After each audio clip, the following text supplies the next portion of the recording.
अब मैं next lecture के लिए दावत देता हूँ जनाब डॉक्टर मोहम्मद शफीक चिश्ती साहब को।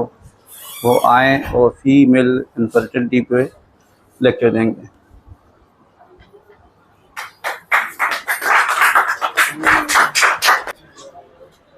बिस्मिल्लाहिर्रहमानिर्रहीम। सल्लल्लाहु अला हबीबी मुहम्मदिन व आलिहि व अस्हाबिहि व बारिक वसल्लम। अस्सलाम वालेकुम। मोहतरम नईम भाई ने इतना पोलाइट अंदाज में अपना लेक्चर दिया है कि आप भी पोलाइट हो गए हैं, लेकिन मैं तो एक्टिव करना चाहता हूँ। अस्सलाम वालेकुम। अच्छा लगा। सबसे पहले मैं मसूद होम्यो फार्मा का शुक्रिया अदा करता हूँ कि कराची में उन्होंने मुझे इस लेक्चर के लिए मुंतखब किया, और इब्तदा में बहुत शुक्रिया करता हूँ मोहतरम डॉक्टर नईम भाई का कि उन्होंने बहुत कम वक्त में बहुत डिटेल दे दी, मेडिसिन के लिहाज से भी और एक्यूप्रेशर पॉइंट के लिहाज से भी। तो इससे ज़्यादा इस टॉपिक पर समरी नहीं हो सकती थी। मुझे जो टॉपिक दिया गया है वो है इनफिर्टिलिटी। मुझे जो बात करनी है वो ये कि इनफिर्टिलिटी है क्या, इसके असबाब क्या होते हैं, इसकी अलामात क्या होती हैं और इसका इलाज क्या होता है। होम्योपैथिक में इनफिर्टिलिटी का इलाज क्या होता है। इनफिर्टिलिटी अगर हम बिल्कुल ही उर्दू में बात करें और टॉपिक का नाम उर्दू में मेडिकल लैंग्वेज में रखें तो वो तो है बांझपन। और अगर बिल्कुल ही आम जुबान में बात करें तो हम कह सकते हैं बे औलादी, औलाद का ना होना, यही इनफिर्टिलिटी है। सवाल ये पैदा होता है कि इनफिर्टिलिटी किस में है, मेल में या फीमेल में। तो इनफिर्टिलिटी दोनों में पॉसिबल है, दोनों में पॉसिबल है। एक में भी हो सकती है, दूसरे में भी हो सकती है, और दोनों की कैफियत जो है वो बिल्कुल अलग अलग होंगी। मेल की अगर बात करें हम, तो मेल की इनफिर्टिलिटी को चेक करने के लिए यह बहुत सिंपल सा टेस्ट कराया जाता है, और उस टेस्ट को हम कहते हैं सीमेन एनालिसिस। अच्छे हॉस्पिटल में कपल को बुलाकर सीमेन एनालिसिस का सैंपल हासिल किया जाता है, जबकि रूटीन में जो पेशेंट होता है उसी को बुलाकर सीमेन जो है वो हासिल कर लिया जाता है, और सीमेन को फिर एनालाइज किया जाता है।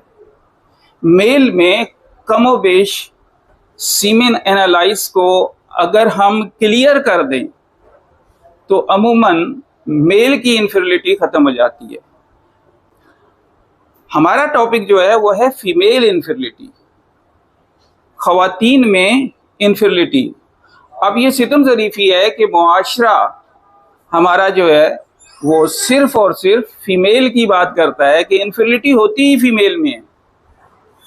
वो वाइफ का तो इलाज करा लेते हैं और कराते रहते हैं, और रही सही कसर फैमिली और जो दीगर लोग होते हैं वो उसको स्ट्रेस देकर काम को बढ़ा रहे होते हैं। लेकिन सिर्फ फीमेल में इनफिर्टिलिटी सिर्फ फीमेल में नहीं है, बल्कि मेल में भी होती है। तो फीमेल में इनफिर्टिलिटी के पीछे बहुत सारे कॉजेज होते हैं, जिनमें सिंपल सी बात है कि अगर वो पीरियोडिक डिसऑर्डर में चली गई है तो इनफिर्टिलिटी की पॉसिबिलिटीज बढ़ गई हैं। इसी तरीके से अगर उसके अंदर ओवरीज का कोई मसला आ गया है तो भी उसके इनफिर्टिलिटी के पॉसिबिलिटीज जो हैं वो बढ़ जाएंगी, और यूट्रस का कोई मसला आ गया है तो भी इनफिर्टिलिटी के पॉसिबिलिटीज जो हैं वो बढ़ जाएंगी। इनफिर्टिलिटी बुनियादी तौर पर चूँकि ताल्लुक़ है इसका रिप्रोडक्शन से, तौलीद से, तो सवाल ये पैदा होता है कि तौलीद खुद क्या है, रिप्रोडक्शन खुद क्या है। तो रिप्रोडक्शन एक प्रोसीजर है जिसके नतीजे में औलाद रिप्रोड्यूस होती है। अब अपने बच्चों को, अपने जैसे बच्चों को पैदा करने की अगर उसमें एबिलिटीज है तो यही रिप्रोडक्शन है। क्या रिप्रोडक्शन सिंगल जेंडर में पॉसिबल है? जाहिर है नहीं है। सिंगल जेंडर में रिप्रोडक्शन या औलाद का पैदा होना पॉसिबल नहीं है, बल्कि इसमें कपल का शेयर होता है। दो जेंडर्स यूज होते हैं और वो दोनों जेंडर्स एक दूसरे के अपोजिट होते हैं। दो मुख्तलिफ जेंडर्स जो है उनके कॉम्बिनेशन से आगे रिप्रोडक्शन का अमल जो है वो कंप्लीट होता है। तो अगर दो जेंडर यूज हो रहे हैं तो इट मीन्स कि इनके अंदर कोई ना कोई ऐसी चीज होती होगी कि जो रिप्रोडक्शन की पॉसिबल जिम्मेदार होगी, रिस्पॉन्सिबल होगी। तो सवाल ये पैदा होता है कि वो क्या चीज है। देखिए, जिंदगी की बुनियादी इकाई, लाइफ यूनिट, वो क्या है? सेल है। हम सेल को यूनिट ऑफ द लाइफ कहते हैं या बुनियादी इकाई कहते हैं। तो अब अगर रिप्रोडक्शन होनी है तो जो चीज उस रिप्रोडक्शन में हिस्सा लेनी है उसका पहली बात तो ये कि लाइव होना जरूरी है। तो अब वो जो लाइव पार्ट है, अगर हम मेल में बात करें कि मेल में वो लाइव पार्ट क्या होता है, तो उसका एक पर्टिकुलर नाम है, आप सभी जानते होंगे। क्या नाम है? शर्मा रहे हैं, तो क्या नाम है सर? स्पर्म्स। बिल्कुल सही सर, बिल्कुल सही। बहुत कॉमन नाम है कि मेल के जेनाइटल सेल को स्पर्म्स का नाम देते हैं और फीमेल के जेनाइटल सेल को नाम देते हैं हम ओवा या ओव्यूम। अब अगर मेल का स्पर्म है और फीमेल में ओवा या ओव्यूम है तो नेचुरल है कि इनको पैदा करने के लिए कोई ना कोई फैक्ट्री जरूर होगी, यानी इनके रिप्रोडक्शन का कोई ऑर्गन जरूर होगा। तो मेल में स्पर्म्स की प्रोडक्शन जो है वो टेस्टिस में होती है और फीमेल में ओव्यूम की प्रोडक्शन जो है वो ओवरीज में होती है। यहां से सिंपल सी बात समझ में आ गई कि अगर टेस्टिकल में कोई प्रॉब्लम होगा तो मेल में प्रॉब्लम आ सकता है, और अगर उधर ओवरीज में कोई प्रॉब्लम होगा तो फीमेल में प्रॉब्लम आ सकता है। तो दोनों के इस ऑर्गन को अपने ऑर्डर में रखना, यही इनफर्टिलिटी का ट्रीटमेंट होगा। इनको ऑर्डर्स में रखना, इनको तरतीब में रखना, इनको सही में रखना, यही जरूरी होगा। अब सवाल यहाँ ये पैदा होता है कि मेल के पास टेस्टिकल और फीमेल के पास ओवरीज, ये तो बाई बर्थ मौजूद होती है। तो क्या बाई बर्थ इनका ये वाला इस्तेमाल होता है? नेचुरल है, नहीं होता। टेस्टिकल अगर तादाद में 2 हैं तो नेचर ने सेफ्टी की है, फीमेल को ओवरीज भी 2 दी हैं, लेकिन इनका इस्तेमाल कब होता है? एक खास पीरियड के बाद इनका इस्तेमाल शुरू होता है, और वो जो पीरियड होता है उसकी गाइडेंस या तो पेरेंट्स दे रहे होते हैं या मुआशरा दे रहा होता है, एक बात। और दूसरी बात ये है कि उसकी गाइडेंस जो है वो इस तरह से भी मिलती है कि इन ऑर्गन्स के अंदर स्ट्रक्चरल और फंक्शनल चेंजेस आना शुरू हो जाती हैं, और जब ये चेंजेस आती हैं यही वो वक्त होता है कि जब a person become guards of these organs. हर कोई अपने इन ऑर्गन का मुहाफिज बन जाता है, खुद ही गार्ड बन जाता है।